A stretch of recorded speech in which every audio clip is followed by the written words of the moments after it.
Hello बच्चों, let's read this question. In the given LC circuit, charge Q on the capacitor is given by the graph as shown in the figure.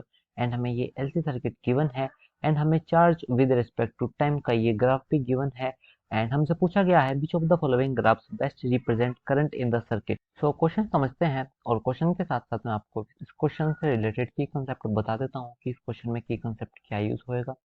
देखो, अगर आप इस graph को observe करोगे तो time t equal to zero पर जो charge की वैल्यू है वो अपनी मैक्सिमम वैल्यू है। इसका मतलब जो क्यू मैक्स है वो क्यू नॉट रहने वाला है, बिकॉज टाइम जीरो पर ये अपनी मैक्सिमम वैल्यू अटेन कर रहा है। एंड ऐसे ही अगर आप आगे देखोगे तो कुछ time t equal to T पर चार्ज की वैल्यू जीरो होने वाली है और ये आपका एक पीरियडिक फंक्शन की तरह दिख रहा है। और अगर मैं इस चीज को थोड़ा और प्रिसाइज में बताऊं तो जो आपका चार्ज है वो कुछ कोस का फंक्शन होना चाहिए जो उसकी एंगुलर फ्रीक्वेंसी ओमेगा होगी।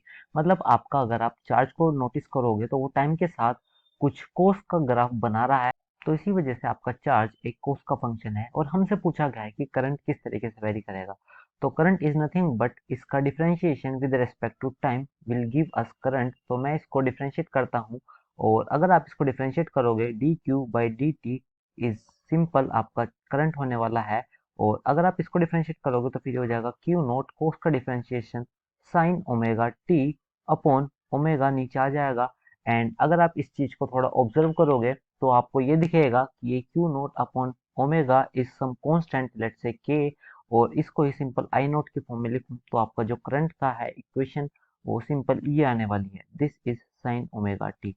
एंड आपका जो करंट का फंक्शन है ये एक साइन का फंक्शन आने वाला है। तो टाइम के साथ ये जो साइन कर्व है which is fourth option, this is the correct answer. Because आप अगर नोटिस करोगे तो साइन का ग्राफ भी ओरिजिन से जीरो पर जीरो होता है एंड ऐसे ही वो पीरियडिक फंक्शन जैसे कोस का ग्राफ आगे प्रोसीड करता है ये भी उसी तरह प्रोसीड करता है but with phase difference of 90 degree. तो इसी वजह से जो आपका फोर्थ ऑप्शन है ये सही ऑप्शन होने वाला है।